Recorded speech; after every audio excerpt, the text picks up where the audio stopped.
मागच्या काही महिन्यांपासून देशभरात E20 पेट्रोलवरून मोठा वाद पेटला. कारण 2030 पर्यंतचे टार्गेट असतानाही देशात 5 वर्ष आधीच E20 पेट्रोल सक्तीचं करण्यात आलं. आता ही पॉलिसी एवढ्या घाईघाईने का राबवण्यात आली? तर यामागे केंद्रीय मंत्री नितीन गडकरी यांच्या मुलांच्या कंपनीचा फायदा असल्याचे आरोप झाले. यावरून गडकरींवर अनेक बाजूंनी टीकाही झाल्या. स्वतः गडकरी यांनी यावर अनेकदा स्पष्टीकरण दिले, पण तरीसुद्धा त्याच्यावरचे आरोप थांबले नाहीत. आता इथेनॉलच्या मुद्द्यावरून तापलेला वाद मोठा असताना या संदर्भातील आणखी एक बाजू समोर आली आहे की आम आदमी पार्टीचे अध्यक्ष अरविंद केजरीवाल यांनी याबाबत एक वेगळीच दावा केला. इथेनॉलची पॉलिसी ही गडकरींच्या मुलांसाठी किंवा साखर सम्राटांसाठी नाही, तर अमेरिकेचे अध्यक्ष डोनाल्ड ट्रम्प यांना खुश करण्यासाठी बनवण्यात आल्याचं केजरीवाल म्हणाले. मंगळवारी 4 ऑगस्ट केजरीवाल यांनी E20च्या मुद्द्यावरून पंतप्रधानांच्या निवासस्थानापर्यंत मोर्चा काढला. या मोर्चातही केजरीवाल यांनी हेच आरोप केले. भारताची E20 पॉलिसी ही अमेरिकेच्या फायद्यासाठी बनवण्यात आल्याचं केजरीवाल यांनी म्हणत आहे. पण हा सगळा विषय नेमका काय आहे? अरविंद केजरीवाल यांचे आरोप नक्की काय आहेत? भारताच्या E20 पॉलिसीचा संबंध अमेरिकेशी का लावला जातोय? भारतावरील अमेरिकेचा दबाव असल्याची चर्चा का व्हायला लागली? सगळं सविस्तर समजून घेऊया या व्हिडिओच्या माध्यमातून. नमस्कार, मी ज्ञानेश्वरी आणि तुम्ही पाहत आहात युगवेद न्यूज. सर्वात आधी अरविंद केजरीवाल यांचे आरोप नक्की काय आहेत हे पाहूया. तर E20 पॉलिसीवरून गडकरींवर आरोप होत असताना अरविंद केजरीवाल यांचं म्हणणं आहे की पंतप्रधान मोदींना गडकरींच्या मुलांचा फायदा करून देण्यात काही इंटरेस्ट नाही. हे सगळं अमेरिकेचे अध्यक्ष डोनाल्ड ट्रम्प यांना खुश करण्यासाठी आणि अमेरिकेचा फायदा करून देण्यासाठी केलं जात असल्याचा केजरीवाल यांनी आरोप केला. अमेरिकेकडून इथेनॉल खरेदी करण्यासाठी पंतप्रधान मोदींवर ट्रम्प यांचा दबाव आहे. केंद्र सरकारनं ट्रम्प यांच्यासमोर शरणागत पत्करली आहे असं लोक म्हणतात असल्याचा दावा केजरीवाल यांनी केलाय. थोडक्यात भारताची इथेनॉल पॉलिसी अमेरिका ठरवते असा थेट आरोप अरविंद केजरीवाल यांनी केलाय. आता साहजिकच प्रश्न पडतो की या सगळ्यात अमेरिका कुठून आला?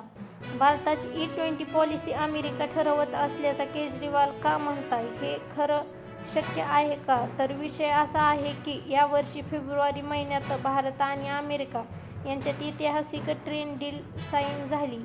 या डीलनुसार अमेरिकेत भारतावर एक मोठी अट लादली आहे. की अट म्हणजे भारताला पुढच्या 5 वर्षात अमेरिकेसोबत तब्बल $500 बिलियन व्यापार करणं किंवा अमेरिकेकडून तेवढ्या रकमेचा आयात करणं बंधनकारक आहे. भारत आणि अमेरिका झालेल्या याच डीलच्या संदर्भात पकडून केजरीवाल सरकारवरती आरोप करण्यात.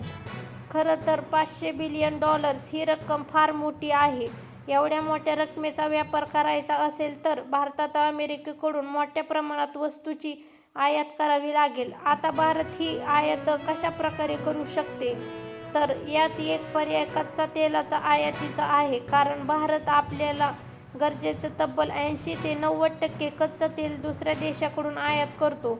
भारताच्या कच्च्या तेलाच्या आयातीची सध्याची स्थिती काय आहे? तर भारत आपल्या एकूण कच्च्या तेलाच्या आयातीपैकी 50% तेलाची आयात एकट्या रशियाकडून करतो, तर उर्वरित तेल इराण आणि सौदी अरेबिया या देशातून आयात केले जाते. भारत सध्या अमेरिकेकडून 5 ते 7% तेलाची आयात करतोय.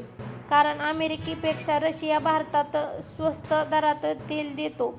शिवाय अमेरिकेपेक्षा इराण आणि सौदी अरेबिया हे देश भारताच्या जवळ असल्यामुळे वाहतुकीचा खर्च कमी लागतो. थोडक्यात $500 बिलियन आकडा गाठण्यासाठी अमेरिकेकडून कच्च्या तेलाची आयात करणं भारताच्या फायद्याचा नाही. मग भारतासमोर दुसरे पर्याय कोणते?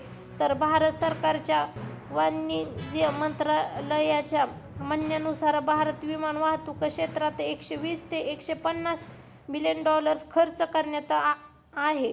शिवाय इलेक्ट्रॉनिक सेक्टरमध्येही चीन आणि तैवानवरची आपली डिपेंडन्सी कमी करण्यासाठी भारत या क्षेत्रांमध्ये गुंतवणूक करणार आहे. याशिवाय भारत सेमीकंडक्टर, नैसर्गिक वायू आणि संरक्षण करारांमध्येही गुंतवणूक करणार आहे. याशिवाय भारताकडे अमेरिकेचा स्वस्त आणि मोठ्या प्रमाणावर सबसिडी असलेला गहू, तांदूळ, मका हा शेतमाल आयात करण्याचाही पर्याय आहे. मात्र भारतानं हा पर्याय पूर्णपणे वगळलाय.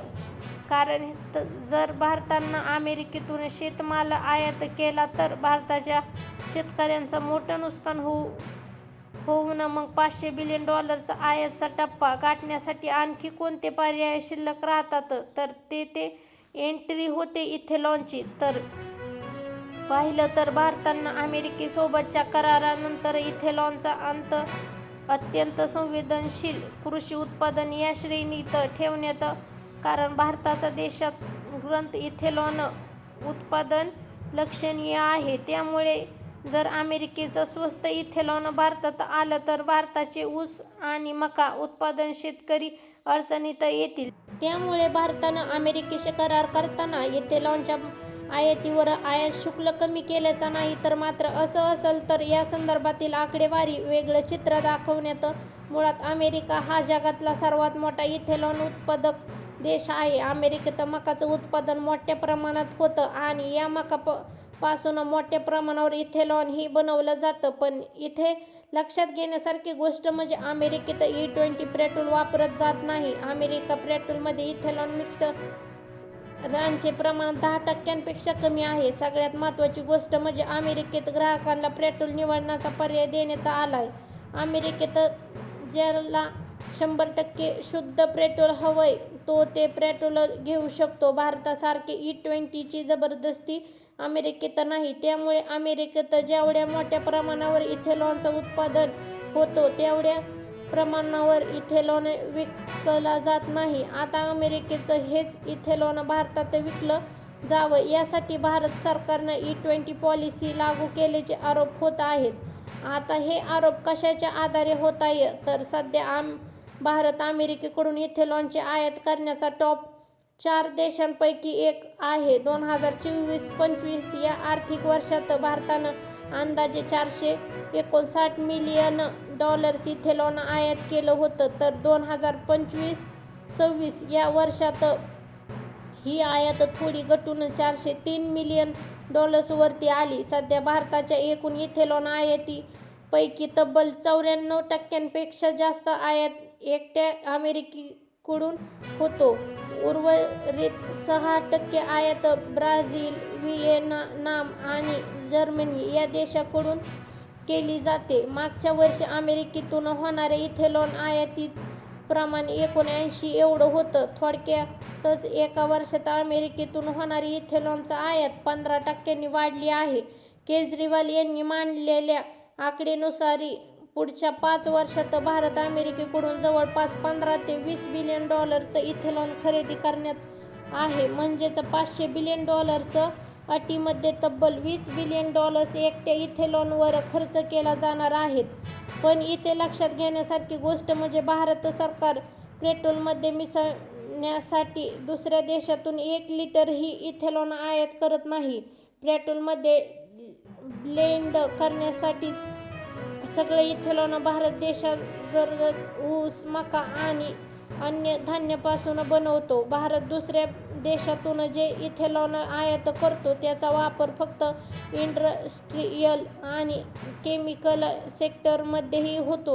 आयात केलेले इथेनॉल फार्मास्युटिकल, सॅनिटायझर आणि कॉस्मेटिक उद्योगांमध्ये वापरलं जातं. मात्र असं असलं तरी भारतात पेट्रोलमध्ये इथेनॉल ब्लेंडिंग वाढल्यापासून अमेरिकेकडून इथेनॉल आयात प्रमाण वाढलं हे स्पष्ट आहे. थोडक्यात भारतात तयार होत असलेले इथेनॉल पेट्रोलमध्ये ब्लेंडिंगसाठी वळून उद्योगांसाठी लागणारं इथेनॉल अमेरिकेकडून आयात केलं जात असल्याचं म्हटलं जातंय. नेमका हाच मुद्दा पकडून भारतीय इथेनॉल पॉलिसी ही अमेरिकेच्या फायद्यासाठी आणली गेली असल्याचे आरोप आता व्हायला लागले. सध्या तरी देशात E20 पेट्रोल आणि अमेरिकेकडून होत असलेल्या इथेनॉल आयातीचा मुद्दा तापलाय. अमेरिकेची $500 मिलियन आयातीची अट पूर्ण करण्यासाठी भारत हे पाऊल उचलत असल्याचं बोललं जातंय. भारत आणि अमेरिकेमध्ये इथेनॉलचा वापर ज्या प्रकारे वाढतोय त्यामुळे हे आरोप आणखी तीव्र होत आहेत. तुम्हाला याबद्दल काय वाटतंय? भारताचं E-20 पॉलिसी वरती खरंच अमेरिकेचा प्रभाव असेल का? तुमचे मत कमेंट करून नक्की सांगा. माहितीपूर्ण व्हिडिओसाठी योगवेद न्यूज चॅनलला नक्की सबस्क्राईब करा.